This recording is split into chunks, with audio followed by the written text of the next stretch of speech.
Paano i-connect ang ating mobile device sa TV Bluetooth speaker ng ating Diband Smart TV? So okay guys, dito sa ating remote, click nyo lang yung menu. Yan. At dito sa menu, punta lang kayo sa settings. Yan. At sa settings, punta kayong network. At sa network, makita nyo yung sa baba yung Bluetooth. Yan. Click nyo lang yung Bluetooth.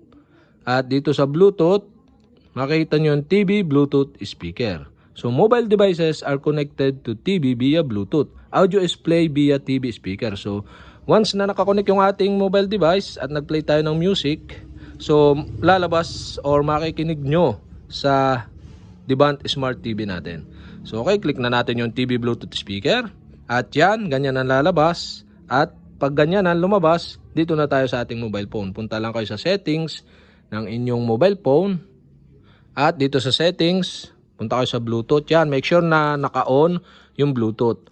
At yan, dito masa-search yung Smart TV. Yan, kung anong pangalan ng inyong Smart TV. Yan, Smart TV ang pangalan ng ating Diband. Yan, click na natin. Yan, once na maklik nyo, may lalabas dito na pop-up yan, pair. At dito naman sa TV is mobile and TV are connecting. Yan, tap na natin yung pair dito sa pop-up.